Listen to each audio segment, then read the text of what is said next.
Your life is an expression of your programs because 95% of your life comes from the subconscious. What would happen if your subconscious programs matched the wishes, desires, and aspirations you hold in your conscious mind? Twice a day, your brain is prepared to download information, and this is where you can reprogram your subconscious mind. The conscious mind, being creative, can learn from reading a self-help book, going to a lecture, watching a movie. The conscious mind can learn from something as simple as, aha, I just figured it out. So the conscious creative mind has many different ways of downloading information. But the two minds are not connected in the sense that if the conscious mind learns something, does it mean that the subconscious mind has learned this as well? And the answer is absolutely not. The conscious mind learns through its creative processes, but the subconscious mind learns primarily in two ways. I say, so what's different? I say, conscious mind, read a book, watch a movie, hear a lecture, it's downloaded, it already knows.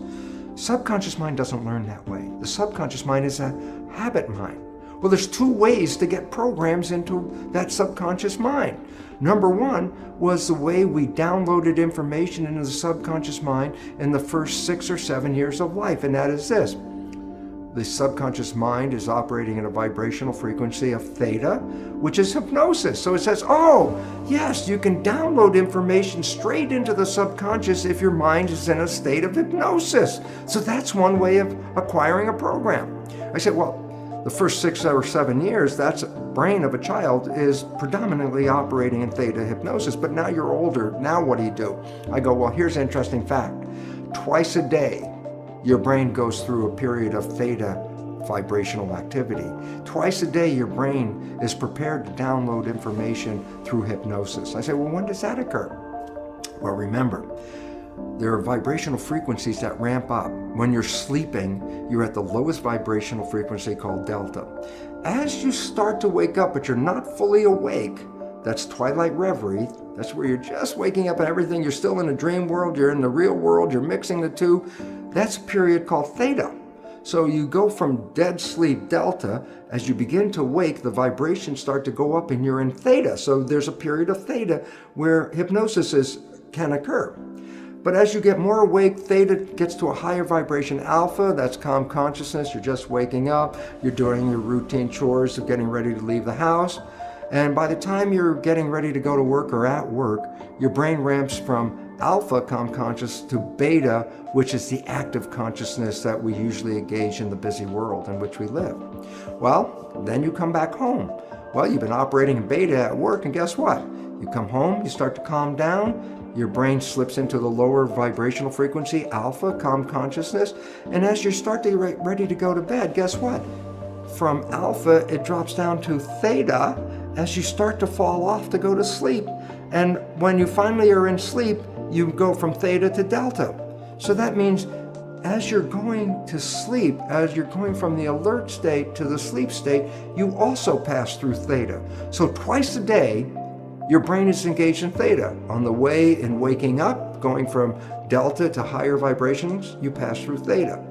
On the way of going to sleep, you go from higher vibrations to delta and again pass through theta. So twice a day, your brain is in a state where it is in a state of hypnosis theta. And this is where you can use subliminal tapes to reprogram your subconscious mind. As you go to bed, if you put earphones on with subconscious programming to change whatever behaviors you want to change, as you're going to bed, those earphones on your head, as you go into theta, your alpha consciousness is now disappearing. You're in theta, and in that period of theta, which is twilight reverie, the recording of the tape is being downloaded straight into the subconscious. And that's how subliminal tapes work. So if you want to change a program, you can select a tape that will have the program that you desire to put into your mind. And every night as you go to bed, just put the earphones on and you will be in a process of self-hypnosis. Hypnosis is indeed the first way the subconscious mind learns. But after you pass 6 or 7 years of age, the subconscious mind learns in a different way, and that is called habituation.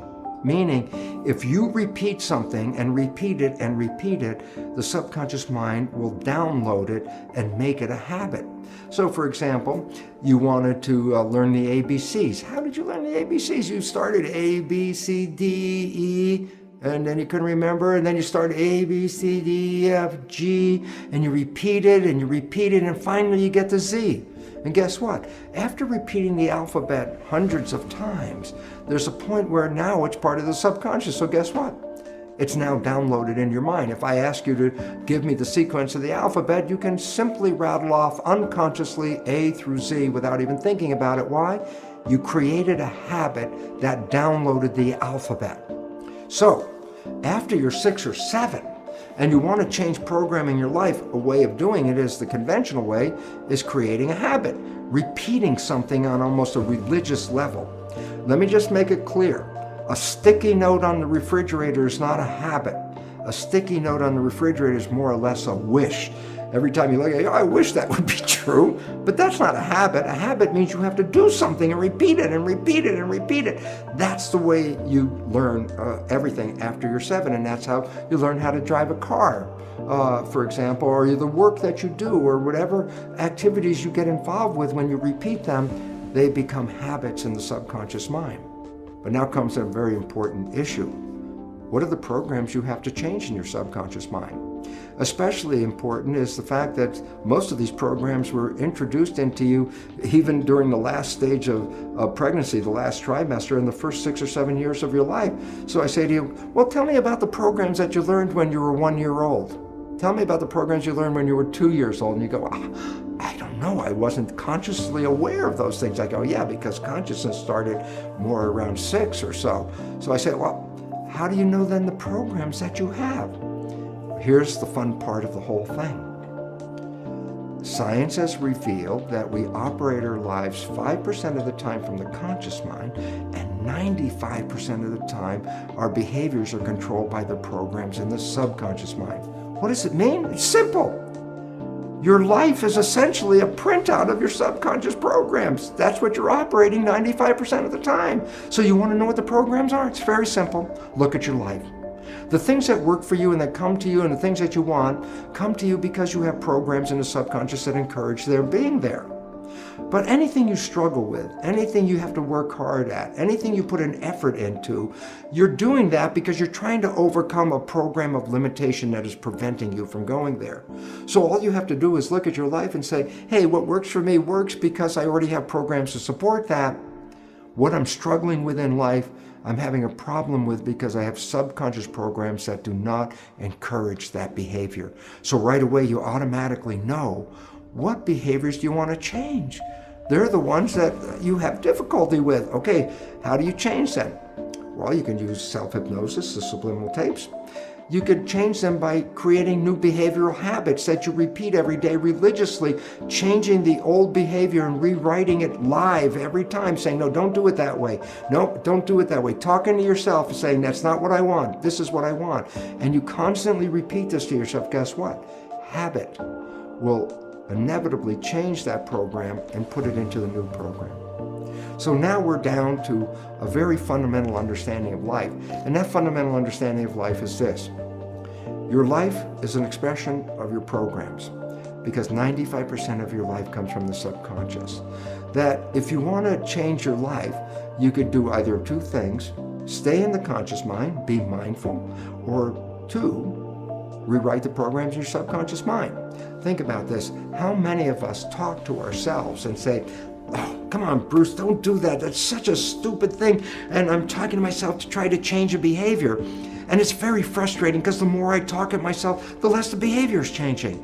And the more I talk, the more angry I get with myself because I'm not listening to my own suggestions. And then I ask people to stop for a moment. I say, you're talking to yourself. Who are you talking to? And you say, well, I'm talking to my subconscious mind. I go, well, there's the problem. The subconscious mind is like a tape recorder. There's nobody in there. So all of that effort to try to change the subconscious mind by talking to it is a waste of time for a very simple reason. There's nobody in there to respond to your new wishes and your new desires. You actually have to engage hypnosis, habituation, What is the consequence of rewriting it? And simple answer is this. What would be the consequence if your subconscious programs matched the wishes, desires, and aspirations you hold in your conscious mind? Thank God we can reprogram the subconscious mind.